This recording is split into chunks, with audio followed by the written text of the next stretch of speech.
Yunus pasal 4 ayat 1 sampai 9. Tetapi hal itu sangat mengesalkan hati Yunus, lalu marahlah ia. Jadi saudara, Anda datang sini dengan kesal hati dan marah-marah. Memang ini firman Tuhan Pak Ale. Dan berdoalah ia kepada Tuhan, katanya, "Ya Tuhan, bukankah telah kukatakan itu ketika aku masih di negeriku? Itulah sebabnya maka aku dahulu melarikan diri ke Tarsis. Sebab aku tahu bahwa Engkaulah Allah yang pengasih dan penyayang, yang panjang sabar dan berlimpah kasih setia, serta yang menyesal karena malapetaka yang hendak didatangkannya. Jadi sekarang ya Tuhan, cabutlah kiranya nyawaku." Nah ini orang kalau marah begini. "Cabutlah kiranya nyawaku, karena lebih baik aku mati daripada hidup." Ini orang kalau suka kecewa dan Tuhan begini. Tetapi firman Tuhan bilang ini buat Yunus, "Layakkah engkau marah?" Yunus telah keluar meninggalkan kota itu dan tinggal di tempat di sebelah timurnya. Ia mendirikan di situ sebuah pondok dan ia duduk di bawah naungannya menantikan apa yang terjadi atas kota itu. Lalu atas penentuan Tuhan Allah, tumbuhlah sebatang pohon jarak melampaui kepala Yunus untuk menaunginya, seperti teduh ya, agar ia terhibur daripada kekesalan hatinya. Jadi bilang sekali siapa yang kekesal hatinya sekarang, lalu supaya kamu terhibur, beta mau berdoa supaya pohon jarak tumbuh. Yunus sangat bersuka cita karena pohon jarak ini. Pohon jarak. Saya tahu itu jarak dekat ke jarak jauh, tapi itu pohon jarak. Tetapi keesokan harinya ketika fajar menyingsing, atas penentuan Allah datanglah seekor ulat yang menggerek pohon jarak itu, lalu layu. Jangan tanya beta yang layu tuh ulat kah? Pohon pastor. Pohon layu ya. Segera sesudah matahari terbit, maka atas penentuan Allah bertiuplah angin timur yang panas terik, sehingga sinar matahari menyakiti kepala Yunus.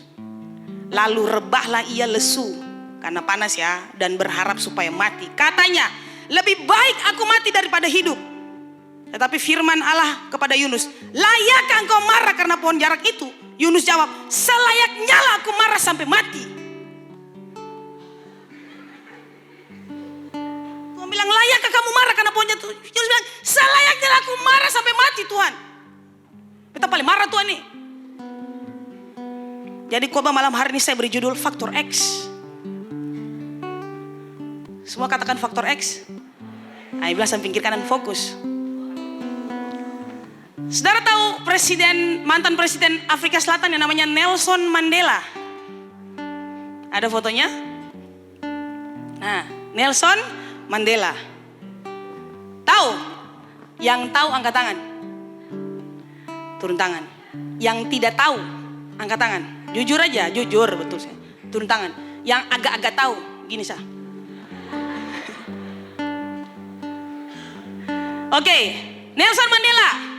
Siapa Heidi? Terkenal dengan politik apartheid.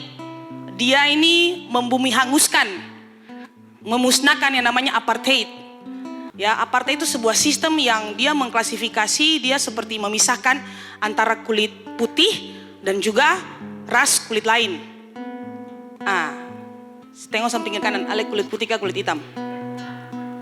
Saudara, karena politik apartheid ini saudara, jadi orang-orang dengan ras kulit putih itu mereka lebih punya banyak hak dibanding orang-orang dengan ras lainnya, ada kulit hitam dan lain-lain. Tidak bagus. Jadi Nelson Mandela pada saat itu sebagai salah satu pejuang, dia memperjuangkan ini saudara untuk pemusnahan politik apartheid ini. Singkat cerita, yang lain sudah baca di internet. Singkat cerita, saudara, dia dipenjarakan selama 27 tahun. Masa hidupnya di penjara. 27 tahun Nelson Mandela menghabiskan hidupnya di penjara. Karena dia memperjuangkan itu saudara. Kemudian singkat cerita dia keluar dari penjara saudara. Singkat cerita, saya kasih singkat saja ya. Singkat cerita saudara, dia dipilih oleh Tuhan. Beta tahu dia dipilih oleh Tuhan untuk menjadi presiden Afrika Selatan pada saat itu. Nah saudara, singkat cerita dia keluar dari penjara, dia menjadi seorang presiden di Afrika Selatan. Nah ini dia punya inti ceritanya, dengar baik-baik, simak. Pada saat saat dia jadi presiden, belum lama setelah dia jadi presiden, saudara, dia pergi jalan-jalan keliling kota dengan dia punya pengawal. Lalu kemudian mereka mampir di sebuah restoran, ya. Dan dia sampai di restoran itu, dia tidak mau mendapatkan perlakuan khusus dari pihak restoran. Ya sudah, saya sama saja sama pengawal saya. Jadi dia duduk satu meja dengan dia punya pengawal. Lalu kemudian dia melihat di pojok sana, saudara, ada seorang pria lagi duduk. Dia sedang nunggu dia punya orderan. Dia sedang nunggu dia punya pesanan. Lalu dia suruh pengawalnya panggil laki-laki itu duduk makan satu meja dengan kita. Lalu kemudian dipanggil laki-laki itu duduk satu meja dengan dia. Pesanan pun datang. Cek. Oh, lengkap semua, lengkap. Makan, saudara.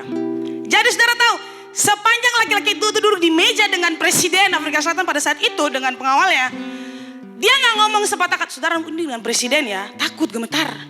Siapa bisa? Pak, apa kabar? Saya mungkin. Harus presiden yang ngomong duluan. Kau tuh sih bisa lancang begitu. Dia diam. Oke. Makan. Saudara, itu makanan ada banyak menunya. Tapi dia cuma makan roti sabiji. Air, saudara, dia teguk air cuma beberapa kali. Lalu dia angkat roti itu. Kas patah roti gemetar. Pucat pasi. Gemetar dia. Pucat pasi gemetar. Sampai keringat-keringat biji-biji jagung keluar. Lalu pengawalnya bingung. Ini orang kenapa? Lalu tanya, Bang, sakit bang. Dia bingung. Lalu pengawalnya mulai rasa ada yang aneh. Saudara dengar, Presiden Afrika Selatan Nelson Mandela. Pada saat itu saudara, dia bilang buat pengawalnya, kamu pikir dia sakit? Dia gak sakit. Keringat biji-biji jagung, lap. Dia gak sakit. Dia adalah sipir yang menganiaya saya waktu saya ada di dalam penjara.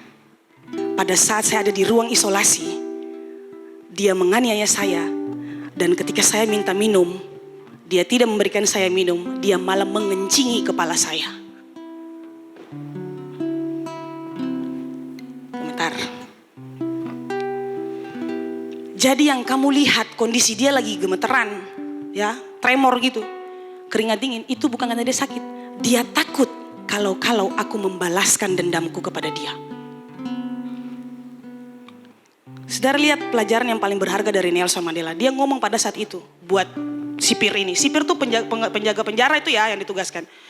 Dia bilang buat sipir yang gini, dendam bukanlah akhlakku. Dia ngomong buat si sipir, dendam bukanlah akhlakku. Saudara dengar pelajaran Nelson Mandela.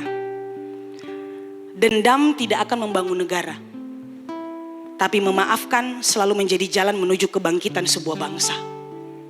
Itu kata Nelson Mandela. Posisinya dia sudah jadi presiden. Sangat bijak. Sangat, saudara. Si sipir itu berpikir dia akan balas dendam. Tapi enggak. Saudara, enggak ada yang kebetulan dalam dunia ini. Seperti materi komsel kita sepanjang minggu ini.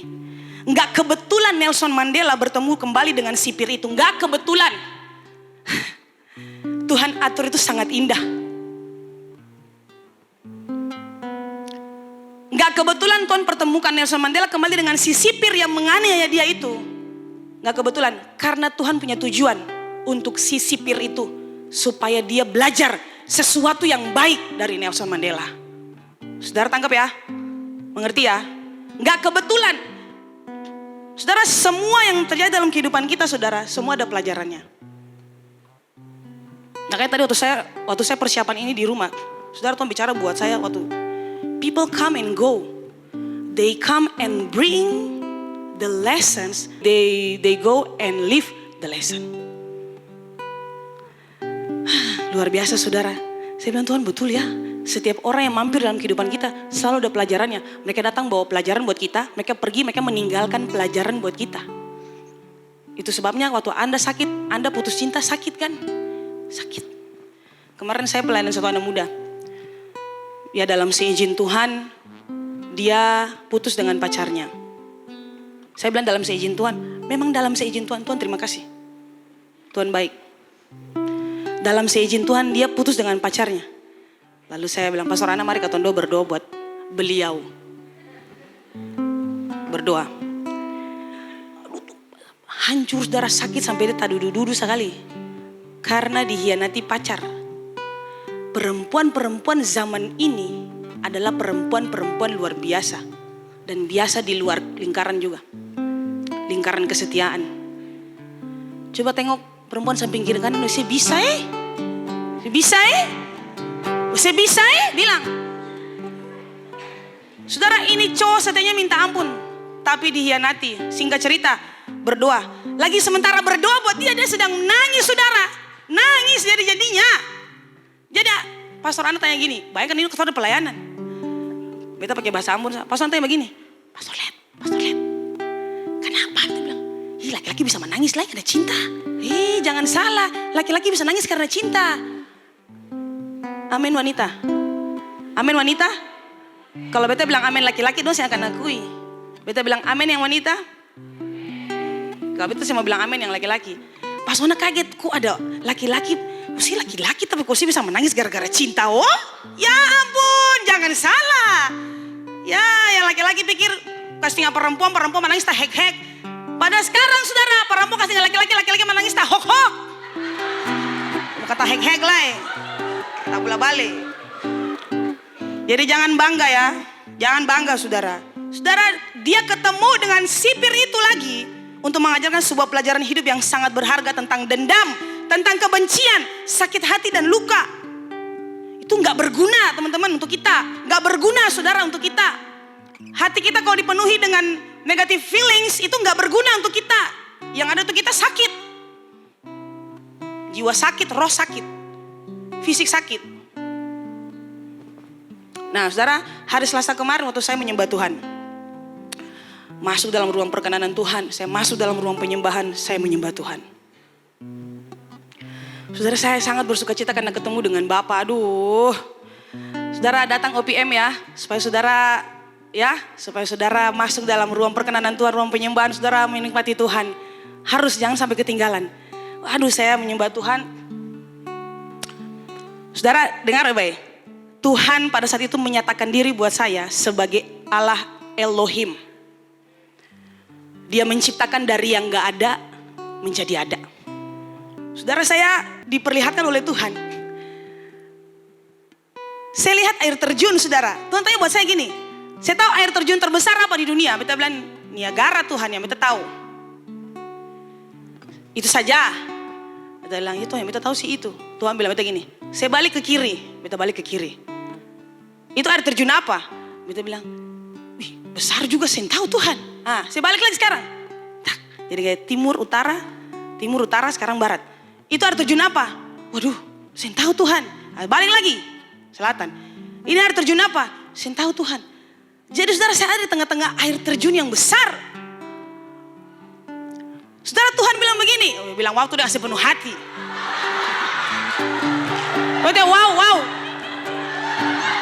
Wow. Tepuk tangan dulu buat Tuhan Yesus, haleluya. Saudara, Tuhan bilang begini buat saya. Manusia siapa yang sudah sanggup menjelajah bumi ini seluruhnya? Jawab lady. Saya bilang, Tuhan gak ada. Yang kamu tahu cuma air terjun itu kan? Kamu gak tahu air terjun lain yang sebenarnya belum didapatkan, belum ditemui oleh manusia. Waduh, oke Tuhan. Kamu lihat di laut. Ada banyak ikan-ikan. Saudara, beta pernah bertanya begini, kenapa para ilmuwan dong baru dapat ikan ini, baru dapat ikan ini. Memangnya akasih ada nama saudara. Lalu waktu Adam itu dia supigi, Adam sih kasih nama semua. Beta berpikir logika, Adam ini dikasih nama ikan-ikan nih di laut. Sebenarnya dia suka nama semua keseng. Sebab Ana Momar sa katong kasih nama Tatihu. Ana Momar Tatihu katong kasih nama. Toh, artinya Adam kasih nama lain katong improve akang. Oke? Tuhan bilang begini, ikan-ikan yang para peneliti itu dapat, para ilmuwan itu dapat. Saya tahu kaseng, ada ikan yang memang sudah hidup ribuan tahun yang lalu. Tapi ada ikan-ikan yang beta bisa dalam sekejap menjentikan jari. Dia ada dan ditemukan. Saya pikir sampai situ kaseng lady, beta sayang Tuhan. Makanya saudara kalau saudara lihat tiba-tiba, kok ada begini ya, indah sekali di negara ini, di negara ini pun sebelah mana.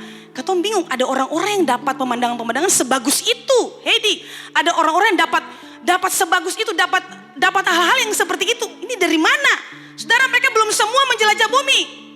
Tapi Tuhan bilang, ya kalau diteliti mungkin ada ribuan tahun yang lalu, ratusan tahun yang lalu. Tapi beta sanggup, ada.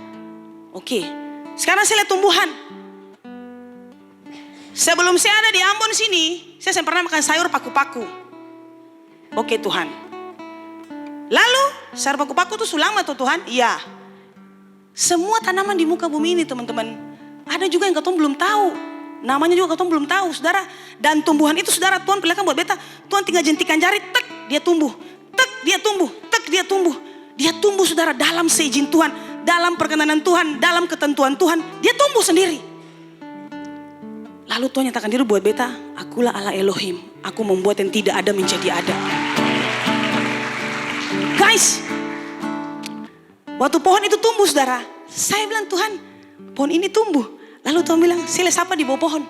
Beta bilang ini pemandangan sing kayak familiar gitu, sing asing pemandangan ini. Beta bilang ya Tuhan, Jonah, Yunus, waktu pohon itu tumbuh, pohon itu tumbuh saudara, ada orang di bawah pohon itu. Dan beta itu Yunus, bilang Tuhan itu Yunus, pemandangannya tidak asing buat beta. Itu Yunus Tuhan.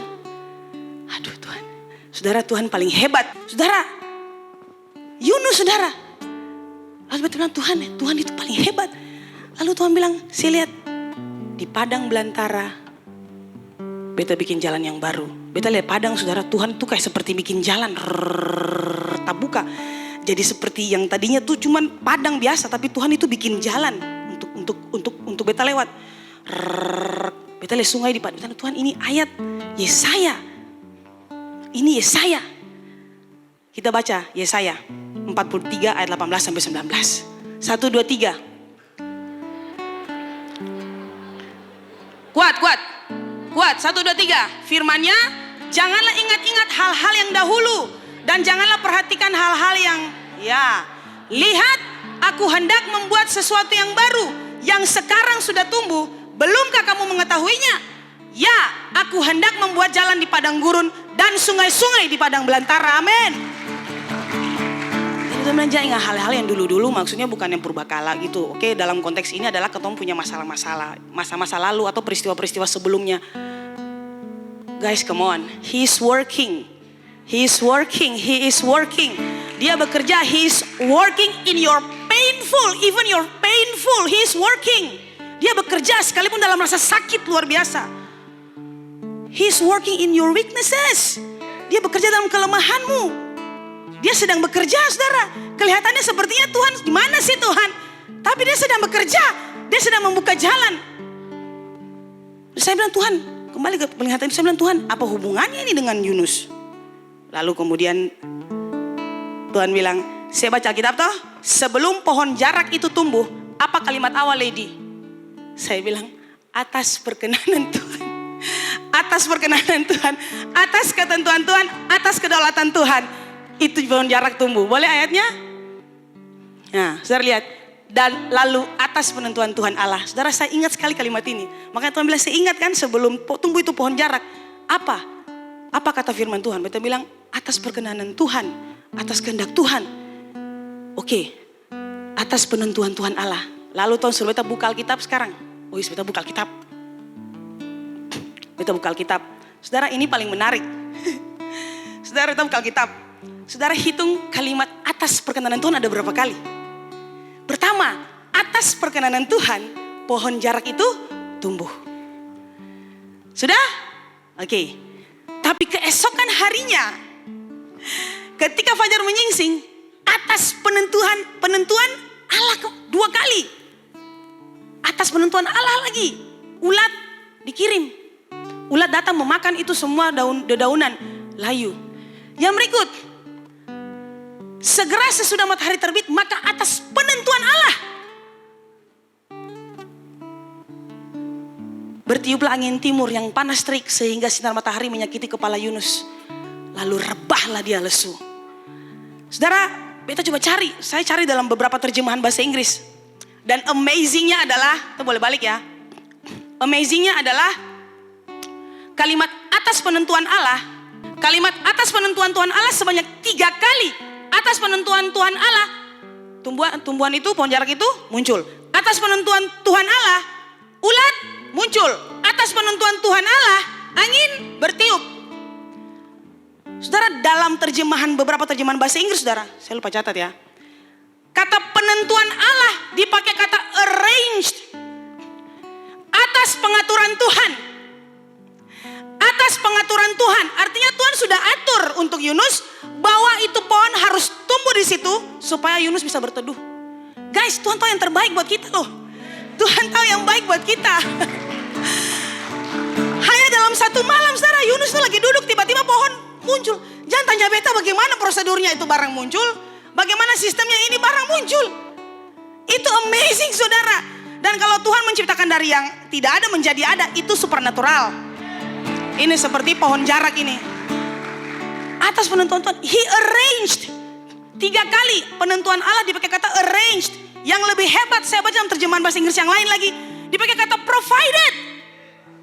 Wow, provided artinya dia menyiapkan, dia menyediakan.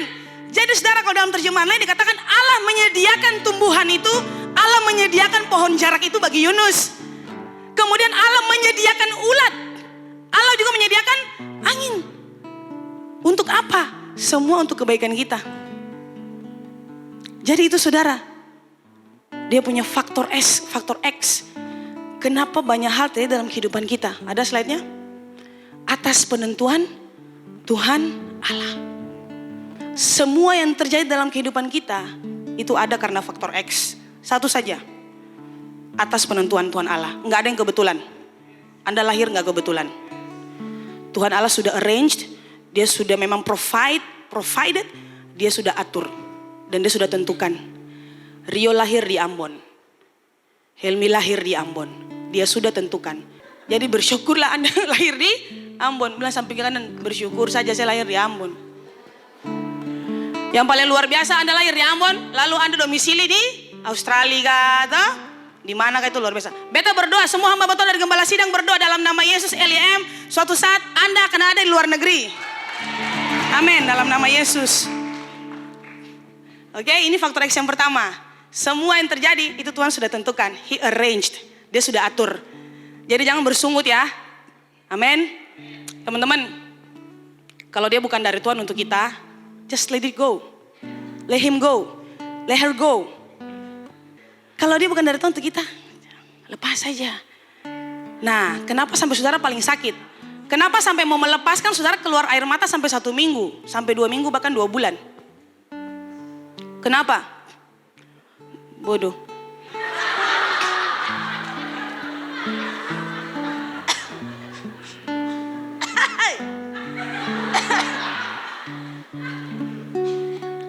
Anda lihat suami istri saja, kita bilang, coba yang sering tanya-tanya kapan menikah tuh, sangat meresahkan ya. Tanya dia, stop dan tanya-tanya kapan menikah tuh. Bilang dia, stop dan tanya-tanya kapan menikah tuh. Bilang samping kiri kanan, stop tanya-tanya kapan beta menikah. Kalau ada yang tanya dorang, kapan ose kaweng, bilang dorang, tanya pada dia balik, kapan saya mati. Sebab kaweng yang mati ini kata saya tahu, sama-sama saya ada yang tahu. Amin.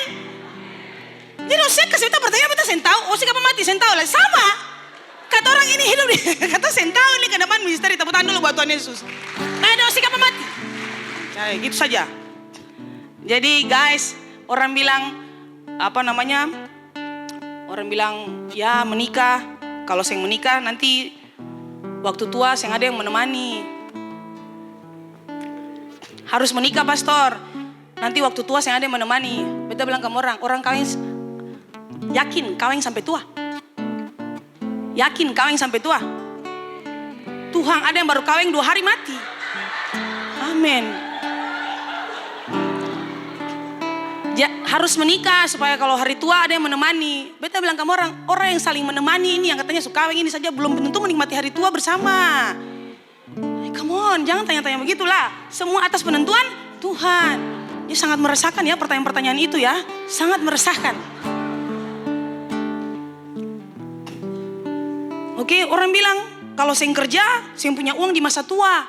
Kalau tidak kerja, tidak punya uang di masa tua. Aduh, saya mau bilang buat Anda, terlalu banyak kerja, tidak menikmati masa tua. Mengapa? Terlalu banyak kerja. Otak ini terlalu banyak kerja sih, tabale bodoh. Akhirnya tidak bisa menikmati masa tua. Aduh, minta ampun. Bila samping kanan, tolong. Ya itulah kehidupan saudara. Tidak peduli apa pilihanmu, pasti menyesal. Begitu. Amin. Amin. Yang laki-laki semua akan indah pada waktunya. Kerja saja dulu, kumpul uang sebanyak-banyaknya, lalu pergilah berfoya-foya, habis kerja lain.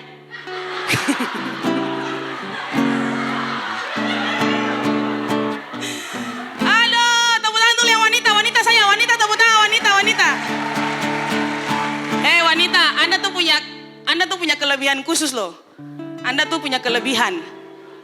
Nama saja punya kelebihan, suka melebih-lebihkan. Saudara, Anda punya kelebihan. Itu Anda punya kelebihan itu yaitu membuat pria tuh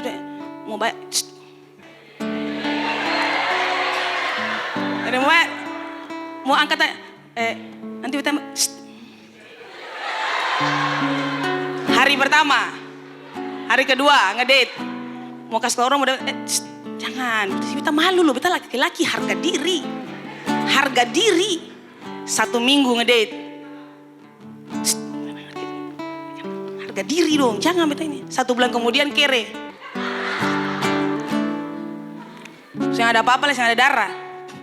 Saudara, kerja karena cinta tidak bisa dimakan. Kamu harus memberi makan orang yang kamu cintai itu. Dengar baik, cinta tidak bisa dimakan. Kerja kasih makan orang yang kamu cintai. Amin. Yang laki-laki.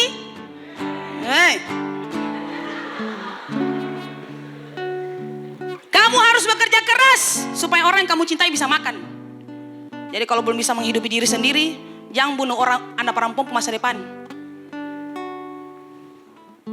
Jadi semua atas penentuan Tuhan Allah. Guys yang belum bekerja, tenang saja. Amin. Semua atas penentuan Tuhan Allah. Provided, arranged, dia sudah atur. Tahun sekian kamu akan kerja, bulan sekian dia sudah atur. Arranged. Tadi penentuan dalam terjemahan lain pakai kata arranged. Provided, dia sudah siapkan. Aduh, ngapain kita khawatir? Amin. Ngapain kita ragu? Ini firman Tuhan yang bicara, ini bukan beta yang bicara, bukan hamba Tuhan yang bicara. Ini Tuhan Allah yang bicara, kami hanya menyampaikan apa yang Tuhan sampaikan buat Anda. Nah, saudara lihat, yang paling luar biasa, yang lebih luar biasa lagi saudara. Yunus ini saudara, dia tidak bisa melihat maksud dari Tuhan itu menumbuhkan pohon jarak buat dia. Dia marah setengah mati karena pohon jarak itu membuat dia punya tempat untuk berteduh. Tapi Tuhan melayukan pohon jarak itu sampai dedaunannya habis. Akhirnya panas terik, bikin dia punya kepala saudara. Dia sakit kepalanya luar biasa, dia marah sama Tuhan. Waktu pohon jarak itu muncul, dia sudah suka cita. Tapi ketika Tuhan dalam seizin Tuhan, dalam penentuan Tuhan dan pengaturan Tuhan, itu pohon jarak sudah lenyap, dia marah sama Tuhan. Tuhan, kalau begini lebih baik aku mati Tuhan. Lalu Tuhan bilang, layakkah engkau marah? Dia bilang, selayaknya lah aku marah sampai mati. Tuhan bilang, untuk pohon jarak yang tumbuh 1 malam saja kamu sayang dia, mengasihi dia. Apalagi umatku. Tapi dia gak melihat bahwa, dia gak bisa melihat tujuan Tuhan, pembelajaran Tuhan dari tumbuhnya dan matinya pohon jarak itu. Dia gak lihat pembelajaran Tuhan. Sekarang pertanyaannya, kenapa dia gak bisa lihat? Kenapa dia gak bisa lihat pelajaran yang Tuhan mau kasih dari tumbuhnya pohon jarak dan layunya pohon jarak? Kenapa dia gak bisa lihat? Padahal kita balik ke Yesaya tadi. Pohon jarak dari tidak ada, hanya tanah biasa dan Tuhan tumbuh. Tapi saudara lihat, kita balik ke Yesaya tadi. Saudara lihat ayat 19 itu dimulai dengan kata lihat. Semua katakan lihat. Dimulai dengan kata lihat. Aku hendak membuat sesuatu yang baru, yang sekarang sudah tumbuh loh. Yang baru baru yang aku kasih itu sedang tumbuh. Dia sudah tumbuh. Bukan Tuhan bilang, saya baru mau menumbuhkan. Enggak, tapi dia sudah tumbuh. Lalu Tuhan bilang, tidakkah kau mengetahuinya? Nah, kita next. Belumkah kamu mengetahuinya? Saudara, dalam terjemahan lain dipakai kata, do you not recognize it? Apakah kamu tidak mengenalinya? Lihat, aku sudah menumbuhkan sesuatu yang baru. Sekarang pertanyaan Tuhan gini, apakah kamu tidak melihatnya? Kamu tidak mengenalinya bahwa ini loh, aku sedang menumbuhkan yang baru loh. Di dalam terjemahan lain lagi, do you not see it? Kamu gak lihat? Aku sudah menumbuhkannya loh. Bukan baru mau menumbuhkan. It's growing up. Dia coming up. Dia sedang bertumbuh. Nah, pertanyaannya adalah, kenapa orang gak bisa ngelihat? Ada faktor X yang orang tuh gak bisa melihat bahwa ini loh, Tuhan ada dengan dia. Ini loh, orang gak bisa melihat bahwa ini loh, ada campur tangan Tuhan di dalam saya punya pendingnya ini. Dalam saya punya waktu menunggu ini, ada campur tangan Tuhan. Ada faktor X yang membuat kita gak bisa melihat, mengenali, mengetahui, menyadari bahwa ada campur tangan Tuhan dalam hidup kita. Saudara dengar baik, semua lihat Pastor Lady di sini. Waktu saya renungkan firman Tuhan ini, saudara, Tuhan bicara buat saya jelas, saudara, saya ingat peristiwa 2 orang berjalan ke Emmaus. Dan ini relate banget. 2 orang berjalan ke Emmaus, dari Yerusalem ke Emmaus. Saudara perhatikan baik-baik. Waktu itu peristiwa kematian Tuhan Yesus. Dan semua murid Yesus dalam kedukaan yang luar biasa karena kehilangan figur. Dan akhirnya mereka kocar-kacir, ada yang sudah kembali menjadi nelayan dan lain sebagainya. 2 orang berjalan ke Emmaus dari Yerusalem, mereka berjalan dan dalam perjalanan Yesus itu menampakkan diri kepada mereka. Dia sudah bangkit dan dia menampakkan diri kepada mereka berdua. Yesus jalan dengan mereka dan tanya, bercakap-cakap dengan mereka, ngomong dengan mereka. Kalian mau kemana? Kami mau ke kampung Emmaus. But they didn't recognize. Mereka gak kenal bahwa itu Yesus. Saudara, sama saudara. Seperti ini. Belumkah kamu mengetahuinya? Tidakkah kamu mengetahuinya? Seperti ada sesuatu yang menutupi mata kita, penglihatan kita. Sampai-sampai kita gak bisa melihat bahwa Yesus ada dengan kita berjalan. Seperti Yesus berjalan dengan 2 orang ke Emmaus. Ada yang menutupi mata kita sehingga kita tidak bisa melihat bahwa ini loh, dia tuh sudah siapkan loh.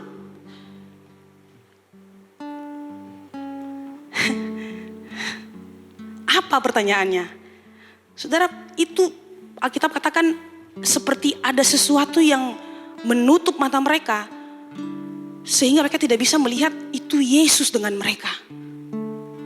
Dan firman Tuhan katakan mereka berjalan dengan muka muram. Feelings.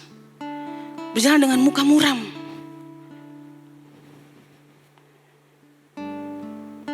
Sama dengan Yunus. Dia gak bisa melihat maksud dan tujuan Tuhan menumbuhkan pohon jarak itu. Marah. Kecewa sama Tuhan. Jadi faktor X yang membuat orang tidak bisa melihat campur tangan Tuhan dalam hidupnya. Feelings.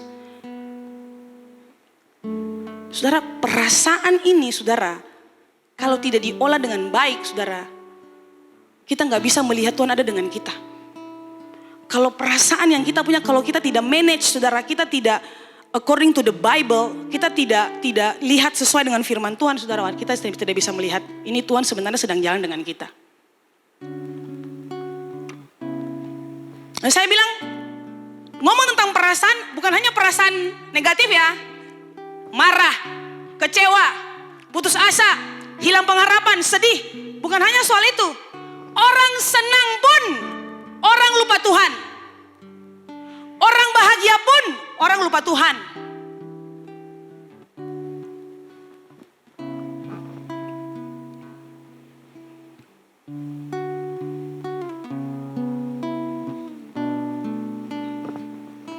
Ya kadang-kadang kalau kita marah saudara, kita mau dendam, kita benci, kita dendam.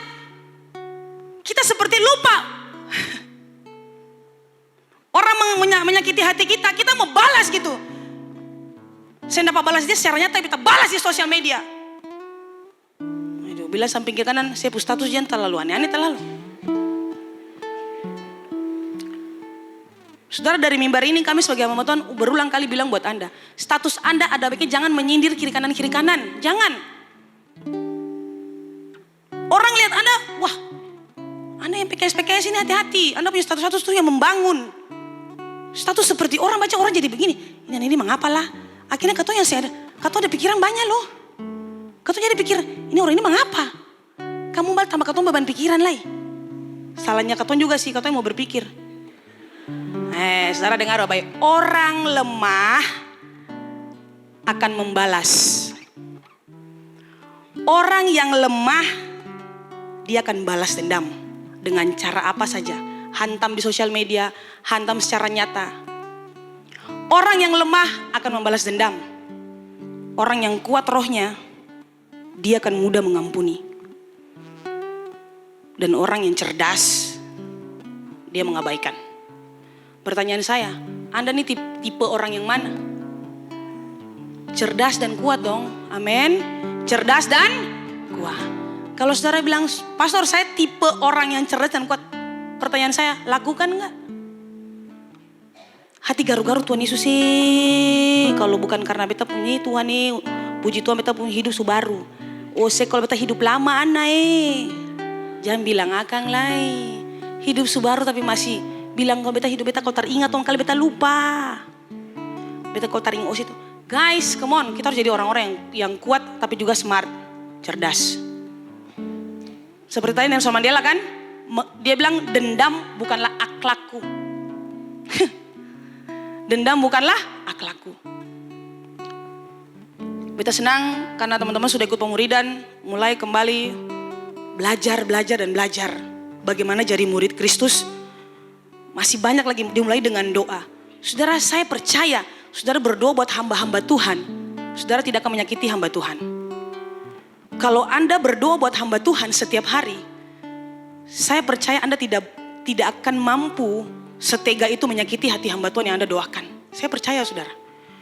Alangkah sangat tega kalau Anda doakan dia setiap hari dan di saat yang bersamaan saudara menyakiti hatinya. Jadi tugas yang saya kasih buat Anda untuk berdoa itu bukan materi pemuridan. Itu saya kasih tugas berdasarkan pengalaman pribadi saya share buat Anda. Kemudian berdoa buat saudara-saudara di komsel, teman-teman di komsel. Kalian saling mendoakan. Alangkah sangat tega kalau Anda mendoakan teman komsel Anda, tapi di saat yang bersamaan Anda cerita dia punya yang buruk-buruk. Alangkah teganya. Alangkah teganya saudara mendoakan saudara punya PKS setiap hari, tapi saudara menyakiti hatinya. Tidak pernah taat dengan dia. Saudara menyakiti hatinya, di belakang-belakang memberontak. Alangkah teganya saudara. Saudara berdoa buat mereka. Kalau saudara menjadi orang kuat, saudara mengampuni. Sekalipun Anda terluka karena teman-teman komsel, atau mungkin perkataan pemimpin, saudara mengampuni, saudara kuat.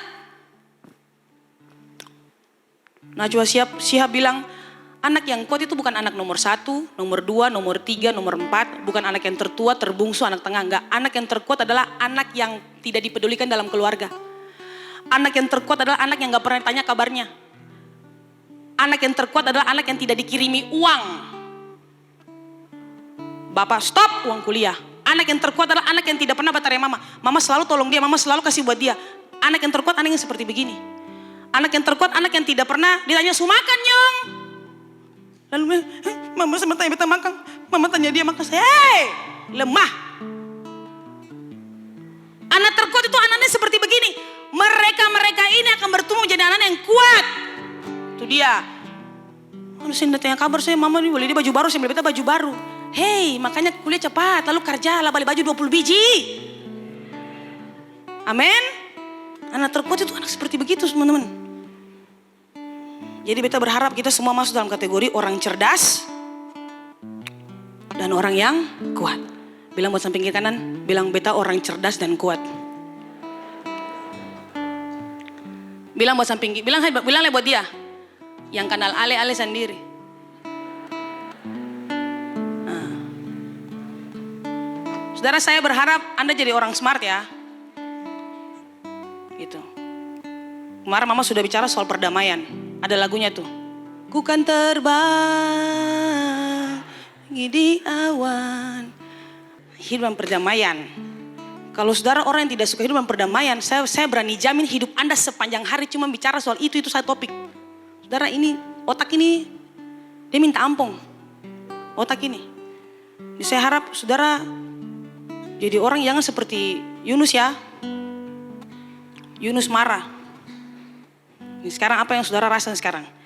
Perasaan apa yang sekarang sedang LYM rasakan nih, anggota LYM? Perasaan apa yang sekarang sedang Anda rasakan? Marah seperti Yunus? Kecewa seperti Yunus? Patah semangat seperti Yunus? Atau seperti dua orang murid Yesus? Sedih? Saudara, feeling seperti begini, perasaan-perasaan seperti begini membuat kita akhirnya tidak bisa melihat Tuhan Yesus itu ada dengan saya. Makanya wajar kalau ada pertanyaan-pertanyaan kayak gini. Sebenarnya Tuhan ada gak sih? Ini wajar nih, kayak orang-orang ini mata buta. Mata ini ditutupi dengan perasaan-perasaan ini. Nah, tadi saya di situ saudara, Tuhan bicara satu lagi buat saya. Saudara, jangan biarkan kesedihan dan kebingungan. Jangan biarkan kesedihan dan kebingungan menghalangi engkau untuk melihat bahwa Tuhan sedang bekerja. Jangan biarkan kebahagiaanmu, euforiamu, sukacitamu membuat engkau lupa bahwa Tuhan yang mengerjakannya. Jangan lupa itu saudara. Karena segala sesuatu dari Tuhan, untuk Tuhan, oleh Tuhan.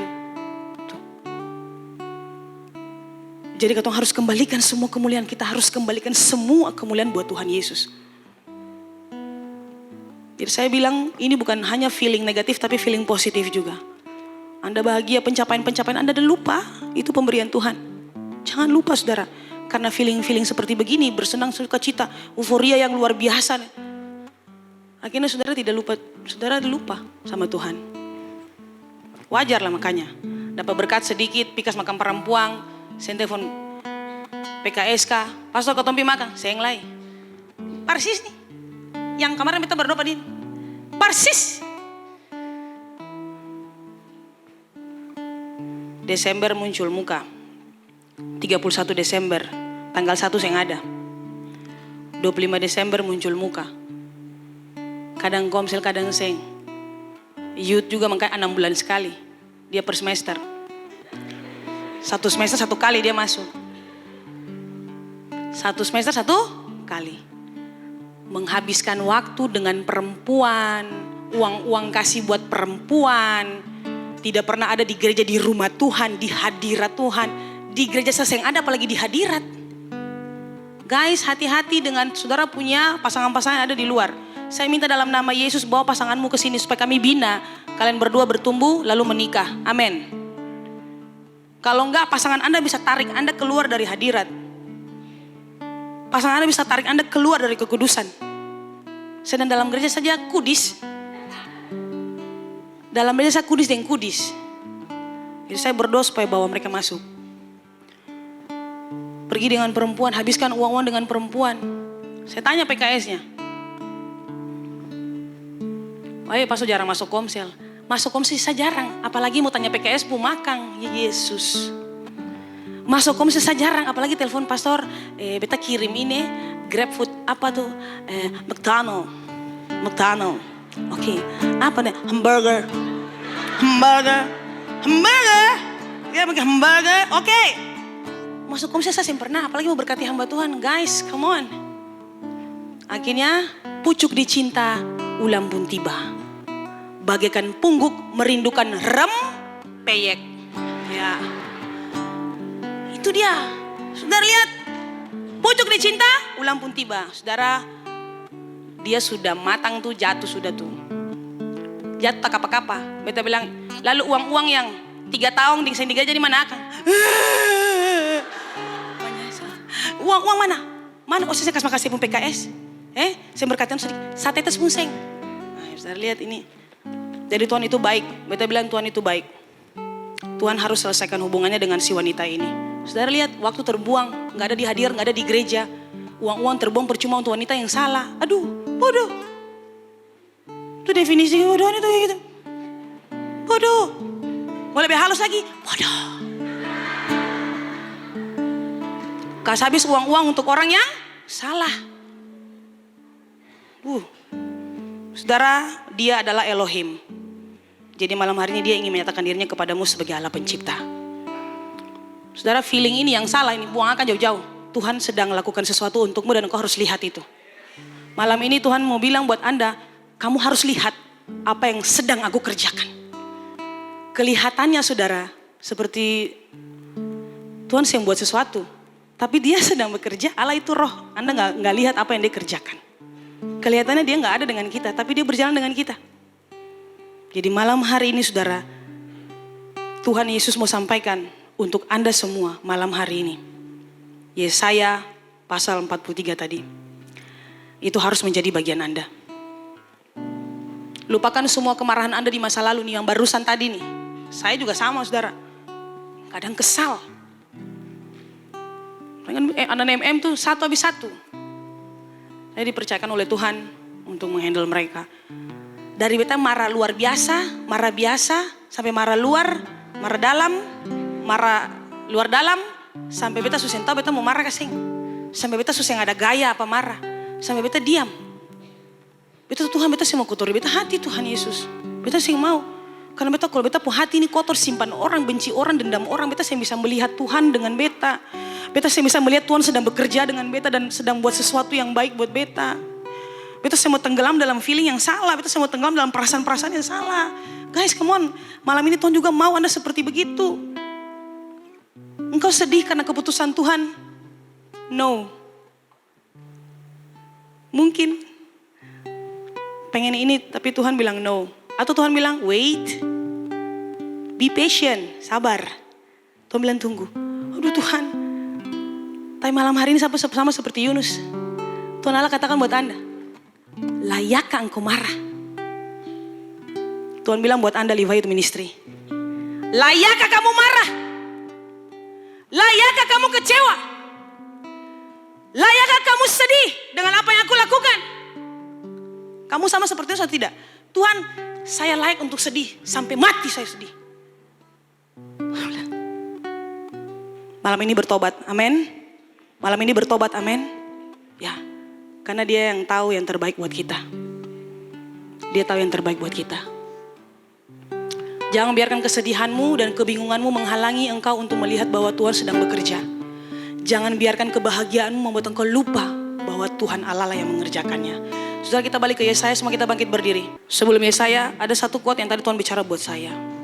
People come and go. They come and bring the lessons. They go and live the lessons. So don't get discouraged. God, your God is with you. Every step you take.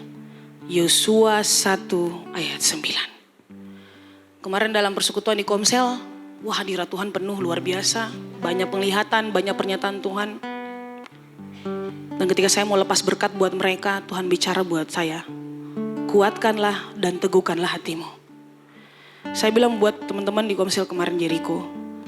Beta sing tahu apa yang akan terjadi dengan saudara ke depan. Satu pesan Tuhan. Kuatkanlah hatimu dan teguhkanlah hatimu. Beta sing tahu apa menjadi pergumulan saudara saat ini. Don't get discouraged. God, your God is with you. Every step you take. Boleh Yosua pasal 1 ayat 9 ditayangkan? Supaya saudara tahu. Harus kuat hati. Harus kuat hati. Kemarin seorang ibu bilang, Pastor, beta paling sedih. Beta pun keluarga semua, beta pun orang-orang dekat. Bicara beta punya masa lalu. Beta paling hancur, beta paling benci dong. Lah, lu bicara beta punya masa lalu pastor. Pastor beta sudah dalam Tuhan. Beta sing hidup di situ lagi. Teman-teman, pernah beta bilang di sini. Pernah saya sampaikan di sini. Masa lalu Anda, orang sudah kenali. Anda gak bisa pergi lalu klarifikasi ini itu. Percuma. Akui, selesai. Orang tahu semua, ya tahu. Tapi yang paling penting kita tunjukkan bahwa kita sudah berubah. Kita gak bisa merobek halaman itu. Atau mencor dan merobek halaman yang sudah salah hidup kita itu masa lalu. Kita hanya bisa menulis yang baik di lembaran yang baru. Sehingga orang bisa melihat ada perbedaan. Oh iya, ini dia punya hidup kelam, pekat, gelap. Tapi kemudian Tuhan bawa dia ke kehidupan yang penuh dengan terang dan diberkati. Orang harus lihat dia punya transisi ini. Kalau sampai engkau tutup buku, tutup hidupmu hanya semua yang gelap, orang gak bisa lihat Kristus. Jadi saya bilang buat beliau, jangan marah. Kalau mama marah, mama gak bisa melihat bahwa ada Tuhan Yesus menyertai mama, ada Tuhan Yesus dengan mama. Karena marah makanya lemah. Karena dia marah makanya dia hilang kekuatan. Kuatkanlah hatimu. Liva Youth Ministry harus kuat hati. Untuk apapun terjadi ke depan keputusan Tuhan, yang terburuk sekalipun harus kuat hati. Yang terburuk sekalipun harus kuat hati. Dalam usahamu, ingat usaha itu ada naik turun. Harus kuat hati. Dalam pekerjaan ada naik turun. Harus kuat hati. Ada orang-orang yang bekerja dengan Anda, tidak semuanya itu domba, itu serigala. Serigala berbulu domba lagi. Anda harus kuat hati. Jangan sampai marah, akhirnya Anda lupa bahwa ada Tuhan Yesus dan Tuhan izinkan ini terjadi. Seperti Yunus, dia marah dan dia tidak bisa melihat bahwa ini Tuhan izinkan ini terjadi sebagai pembelajaran buat beta. Dia marah sama Tuhan. Enggak. Jangan, saudara harus kuat hati. Sama-sama kita baca 1, 2, 3. Bukankah telah kuperintahkan kepadamu? Ya.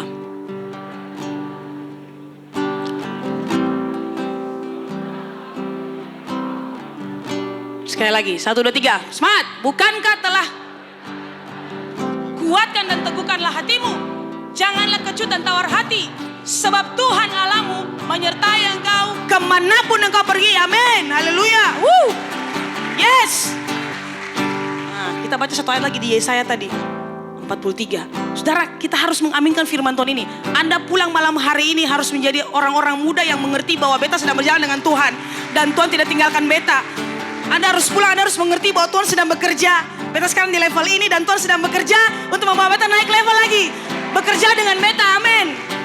Oke, kita baca 1, 2, 3. Janganlah ingat-ingat. Janganlah ingat-ingat, 1, 2, 3. Janganlah ingat-ingat hal-hal yang dahulu. Dan janganlah perhatikan hal-hal yang dari. Yes. Lihat, aku hendak membuat sesuatu yang baru. Yang sekarang sudah tumbuh. Belumkah kamu mengetahuinya? Ya, aku hendak membuat jalan di padang gurun. Dan sungai-sungai di padang belantara. Amin. Haleluya. Jadi malam hari ini saya minta musisi ke depan. Dia menyatakan dirinya sebagai Allah Elohim bagi engkau. Haleluya. Yang sekarang dia sudah jentikan jari. Dia sudah point. Dia sudah pointed. Dia sudah gini, dia sudah begini. Dan sekarang sedang tumbuh. Besok yang baru lagi. Besok yang baru lagi. Tak, tak. Dia berfirman jadi. Amin. Nikmati yang sekarang, besok yang baru lagi. Besok jentikan yang baru lagi. Besok penciptaan yang baru lagi. Besok nikmati yang baru lagi.